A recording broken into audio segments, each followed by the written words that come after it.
түсетін боламыз. Күніне бір-ақ рет ішсеңіз, мына 7 ауруды емдей аласыз. Халық емінде қолданылатын кейбір шөптердің емдік қасиеті медициналық дәрілерден де күшті келеді. Соның бірі зімбір. Құрамы дәрумендер мен минералды заттарға бай, бұл өсімдік 1000 түрлі дертке дауа болады. Егер зімбір қосылған шай ішсеңіз, денсаулығыңыз жақсарады. Түрлі аурудың алдын аласыз.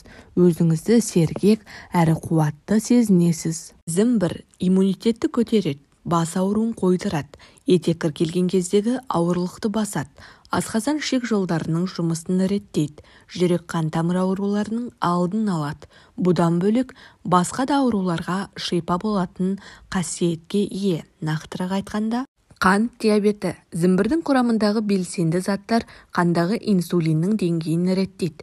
Сондықтан да сізге күніне 1 шыны зімбір қосылған шай ішуге кеңес береді.